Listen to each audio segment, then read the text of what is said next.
ইমাম হুসাইন রাদিয়াল্লাহু তাআলা আনহু আমার নবী পাকের প্রাণ প্রিয় নওয়াজা হুজুর আমার দাঁড়িয়ে রয়েছেন আল্লাহ নবীর সাহাবা হযরত আমির মুয়াবিয়া রাদিয়াল্লাহু তাআলা আনহু একটার পর একটা এমন করে বর্ণনা করতে লেগেছেন। টুকুরি খাতুনে জান্নাত আম্মা জান ফাতেমা রাদিয়াল্লাহু তাআলা আনহা আর ফাতেমা বড় কমজোর হয়ে গিয়েছেন, ফাতেমা বড় জয়ীফ হয়ে গিয়েছেন। আল্লাহ নবীর কলিজার টুকুরি খাতুনে জান্নাত আম্মা জান ফাতেমা হুজুর আমার সেগরি করে নিলেন। আল্লাহ নবীর জামাতা শেরে খোদা আসাদুল্লাহিল গালিব হযরত আলী রাদিয়াল্লাহু তাআলা আনহু মদিনার মসজিদুন নববীতে জামাতে নামাজ আদায় করতে চলে গেলেন। আল্লাহ নবীর কলিজার টুকুরি খাতুনে জান্নাত আম্মা জান ফাতেমা হুজুর আমার বড় কমজোর হয়ে গিয়েছেন, ফাতেমা একটু বিশ্রামে চলে গেলেন। এ নওজোয়ান তরুণের আব্বারা ও আমার নবী পাকের প্রেমিকেরা, আজ আমাদের রোজার মাস এলে আমরা বিভিন্ন রকম বাগানা দেখাই। রোজা রাখা যাবে না, ডাক্তার বলেছে আলসার হয়ে যাবে, ডাক্তার বলেছে শরীরটা কমজোর হয়ে যাবে, শরীর বড় খারাপ হয়ে যাবে।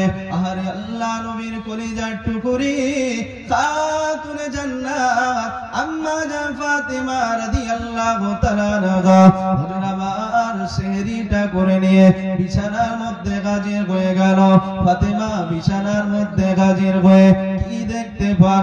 আরে ফাতেমার ঘরের মধ্যে দয়া নবী আমার তাশরীফ নিয়ে এসেছে। ফাতেমা আমার রাসূলুল্লাহকে বলতে লাগলেন, ইয়া রাসূলুল্লাহ ইয়া হাবিবাল্লাহ, হুজুর আমি ফাতেমা দীর্ঘ সময় ধরে লক্ষ্য করে আমার বাড়িতে আজ আপনি যেন কি খোঁজাখুঁজি করতে লেগেছেন। এ নওজোয়ান তরুণের আব্বারা ও আমার দাদা পীরের মুরিদেরা, আল্লাহ নবী সেদিন কি জানিয়ে দিয়েছিলেন? এ ফাতেমা রে, আমি রাসূলুল্লাহ জানিয়ে দিলাম আজ তোমার বাড়িতে কোন জিনিস নেওয়ার জন্য আমি রাসূলুল্লাহ হাজির হইলাম। এ ফাতেমা রে, আমি রাসূলুল্লাহ তোমার বাড়িতে এসেছি তোমাকে নিয়ে যাওয়ার জন্য। ফাতেমা শুনে রেখে দাও, আমি রাসূলুল্লাহ জানিয়ে দিলাম আজ তুমি সেহরি করেছো আমার আলীর দস্তরখানায়। ফাতেমা তোমার ইফতারটা আর আলীর দস্তরখানায় হবে না।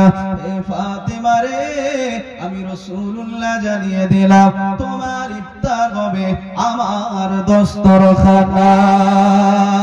এ নওজোয়ান তরুণের আব্বারা, আল্লাহ নবী জামাতা শেরে খোদা আসাদুল্লাহিল গালিব হুজুর আমার নামাজ আদায় করে নিয়ে আল্লাহ নবীর নওয়াজা ইমাম হোসেন হুজুরের বাড়িতে হাজির হয়ে গেল। আল্লাহ নবীর জামাতা শেরে খোদা আসাদুল্লাহিল গালিব বারবার করে ফাতেমা ফাতেমা বলে আওয়াজ দেয়, ফাতেমা ফাতেমা বলে আওয়াজ দিতে লেগেছে। না না না না না না না না, ফাতেমাকে খুঁজতে পাওয়া যাচ্ছে না। এক পর্যায়ে দেখতে পাওয়া যায় আল্লাহ নবীর কলিজার টুকুরি খাতুনে জান্নাত আম্মা জান ফাতেমা এক বাড়ির কোণায় দাঁড়িয়ে দাঁড়িয়ে বাচ্চাদের জন্য খানা তৈরি করতে লেগেছে।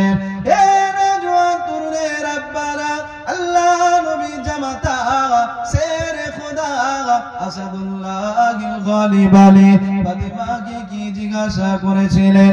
এ ফাতেমা রে, আজ সকাল বেলা ইফতারের তো সময় নয়, ফাতেমা এই তো ফজরের নামাজ সমাধা হলো, ফাতেমা তুমি কেন এখন সেহরি বানিয়ে নিলে? ফাতেমা তুমি কেন ইফতার বানাও? আল্লাহ নবীর কলিজার টুকুরি খাতুনে জান্নাত আম্মা জান ফাতেমা রাদিয়াল্লাহু তাআলা আনহা হুজুর আমার কি জানিয়ে দিয়েছিলেন? আল্লাহ নবীর জামাতা আজ আমি ফাতেমা আমার বাড়ির মধ্যে সরওয়ারে কায়নাত হাজির হয়েছিলেন। ফাতেমা এই তো সবে ফজরের ওয়াক্ত শেষ হলো, এই সময় তুমি কেন ইফতার তৈরি করছো? ফজরের বেলায় সকাল বেলায় কেউ ইফতার বানায়? ফাতেমা কি ব্যাপার?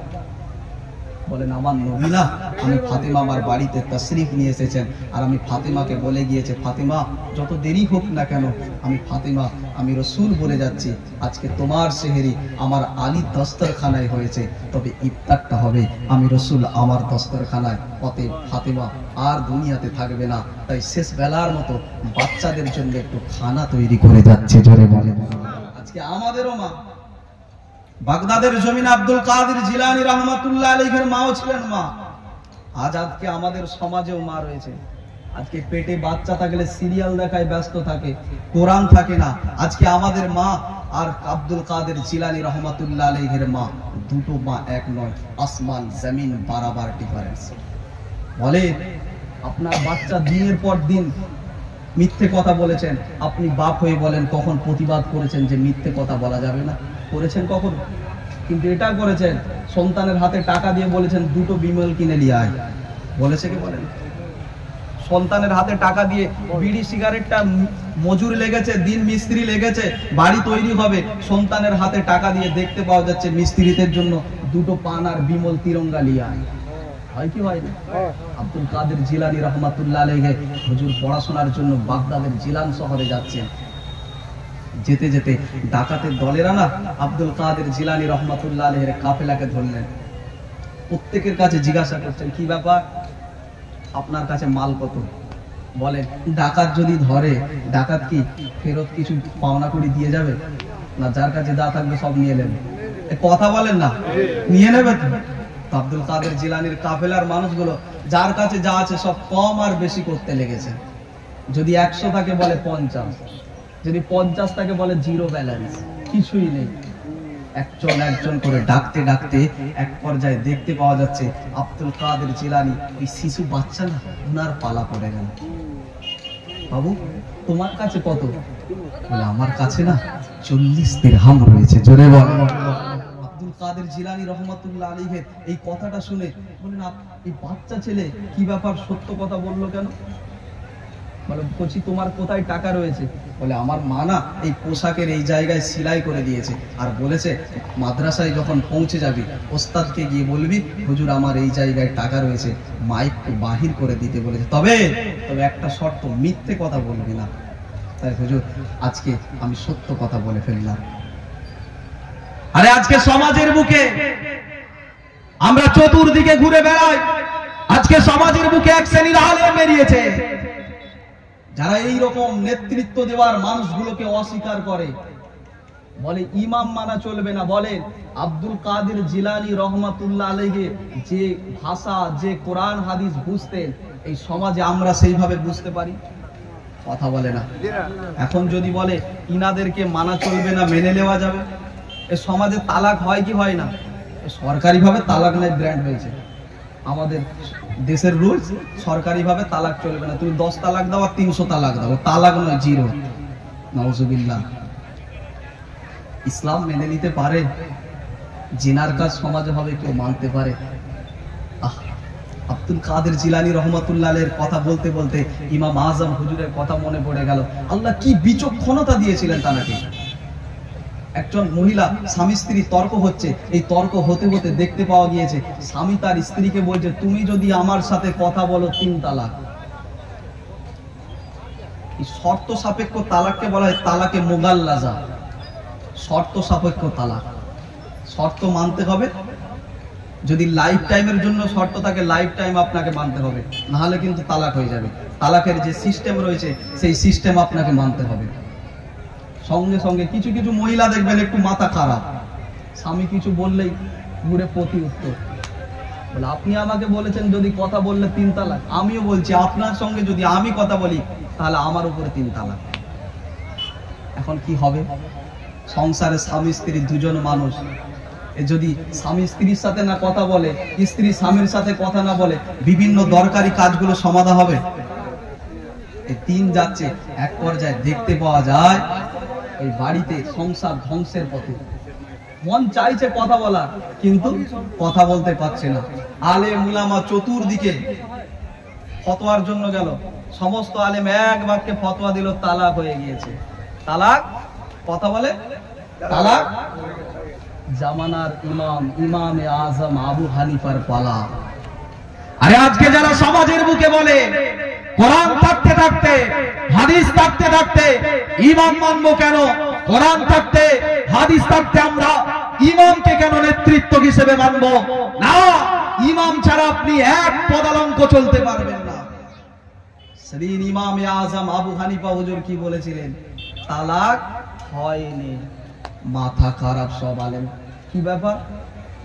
ইনি তো শর্ত দিয়েছে কথা বললে তালাক, এখন কথা যদি বলে 3 তালাক হবে কি হবে না?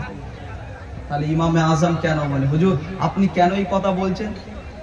বলে স্বামী যখন বলেছিল 3 তালাক, স্ত্রী তো সঙ্গে সঙ্গে প্রতি উত্তরে দিয়েছিল আপনি যদি আমার সাথে কথা বলে 3 তালাক। অতএব স্বামীর সাথে সাথে স্ত্রী যখন কথা বলেছে, অতএব স্বামী স্ত্রীর কথা হয়ে গিয়েছে, তালাক হবে না। এই জন্য আমরা ইমাম মানি। কোরআন বলছে সুদ আল্লাহ হারাম করেছেন, ব্যবসাকে আল্লাহ কি করেছেন? জোরে বলে একটু দরুদ শরীফ। আল্লাহুম্মা